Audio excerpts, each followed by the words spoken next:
Hi, this is Naveen. I am the host of today's interesting video.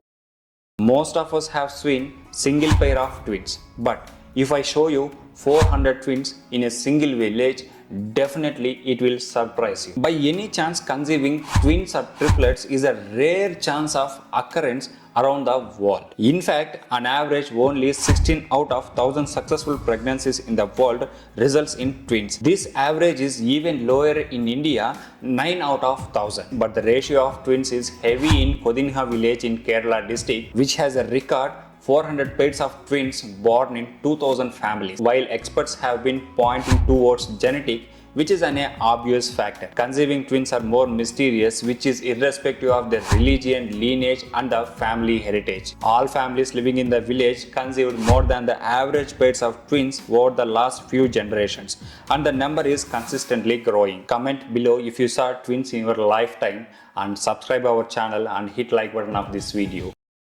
There is a curse on the 500-year-old Wadiyar dynasty of Mysore Maharaja that their family won't blessed with natural hair. But why? And who cursed Wadiyar dynasty family? Actually, the curse started in 1612 when Wadiyar dynasty conquered the region of Mysore, which is under Vijayanagara Empire, and they forcefully dethroned Tirumala Raja, who is a king at the time of Srirangapatnam. Alumelamma, the wife of Tirumala Raja, ran away with all royal ornaments to Talkadu, which is a small town along with Kaveri river. The king's soldiers chased her to get back jewelries, but Alumelamma jumped into a river, cursing Wadiyar's family that the Wadiyar family never have a children, she said before jumping into Kaveri river. Because of this curse, successive kings have adopted their cousins and nephews to take over the throne. Raja Wadiyar even erected a statue of Alumelamma in Mysore, and special pujas were offered to her. But all efforts went in vain. There are many famous temples in Tamil Nadu, but what makes Tanjavur Brihadeshwara temple particularly interesting? It's nothing but its architecture. Yes, it is still architectural mystery even today. This temple height is 216 feet. While constructing this temple, no binding materials like clay and cement are used. In fact, they used interlocking system between two stones to build 216 feet height Tanjavur Brihadeshwara temple. Even today, we are not in a position to beat this architecture with our modern equipment and technology, which was built by Rajaraja Chola, who is a famous Hindu ruler. The granite used in building Brihadeshwara temple is not nearby. In fact, there is no granite quarry around 50-kilometer radius of this temple. As per historians, the stone for the main Shivlinga was brought from Gujarat, which was 2100 kilometers away from this temple. At that time, there were no trains and vehicles, and even today no one knows how such a big granite block was brought from Gujarat to Tamil Nadu, that too 1000 years ago. Top of this temple at a height of 66 meters, 81 tons of monolithic shikara mounted. But how they lifted 80 tons of monolithic shikara at a height of 66 meters without having any modern equipment. As per some historians, they made a raft from earth to top of shikara at an angle of 45 degrees, and monolithic shikara pulled with ropes by using thousands of horses and elephants. But nowhere it is mentioned how this architecture was built. One more mystery of Tanjavor's Brihadeshwara temple was the tower is constructed in such a way that it does not cast its shadow at noon at any day of the year as well. Rani Velunachar was a queen of Tamil kingdom of Sivagangai. She fearlessly fought with the British and took her kingdom back, and she ruled her kingdom until her death. During these years, she formed a strong army with the alliance of Sultan Haidar Ali of Mysore.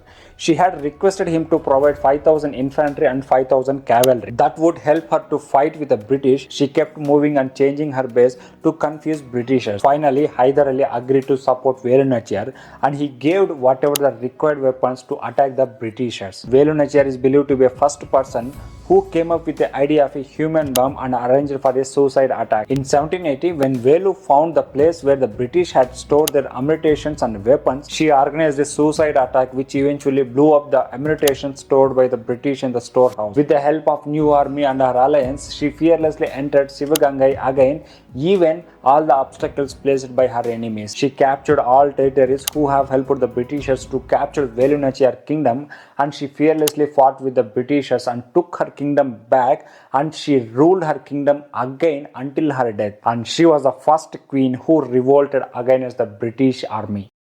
If you are going to visit the village of Shani Shignapur in the Indian states of Maharashtra, your first impression would be that pretty confusing. Even today, no house in this village have any locks or doors, and people leave their wealth and jewelry unsecured open place. One shocking and mysterious thing is that there hasn't been single incident reported about the theft over in 300 years. According to the story, the village is protected by Hindu deity Shani, and any thieves theft in this village will be immediately punished by losing their sight. This tradition runs so deeply in this village, and in this village police stations and banks were lockless. In 2011, UCB branch bank opened in this village. To respect the village's tradition having no doors, the bank installed glass partition doors which is controlled by remote. In September 2015, police station constructed without doors in this village.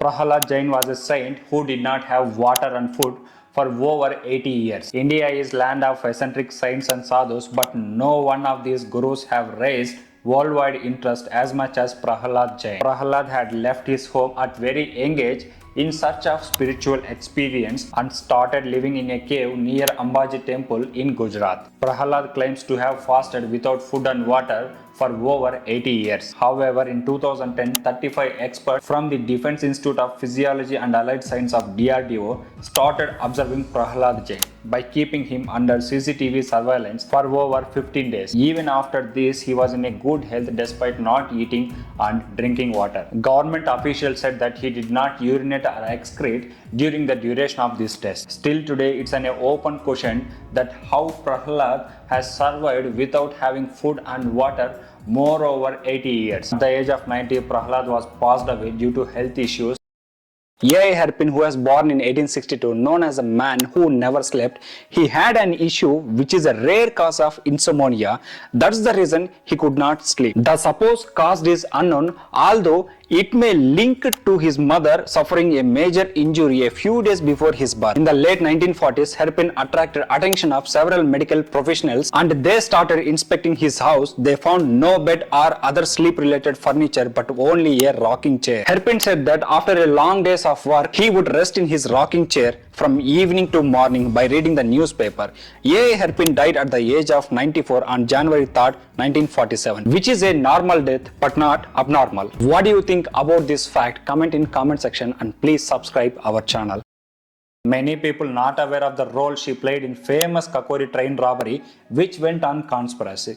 She was given a charge of delivering firearms to the revolutionaries who are going to rob that train. She was none other than Rajkumari Gupta. Rajkumari Gupta got married at the early age of 13 to Madan Mohan Gupta, a revolutionary who is an active participant in the activities of Congress. Rajkumari Gupta and her husband were drawn towards the ideologies of Mahatma Gandhi and joined freedom struggle on his call. However, she was later influenced by the revolutionaries who believed in armed rebellion against Britishers. She was closely associated with Chandrasekhar Azad and began supporting him by secretly carrying messages to him and firearms to other revolutionaries without the knowledge of her husband and her in-laws. She was closely connected with Azad group in Allahabad, which was later led by Bhagat Singh. Rajkumari Gupta served jail in 1930, 1932 and 1942, revealing that she had a close connections with Azad group in Allahabad. Rajkumari Gupta once said that हम ऊपर से गांधीवादी थे, नीचे से क्रांतिवादी. Rajkumari Gupta was arrested when she was walking through the fields with her 3-year-old son by hiding firearms under her garments. On hearing the news of her arrest, her in-laws were disobeyed any relations with her.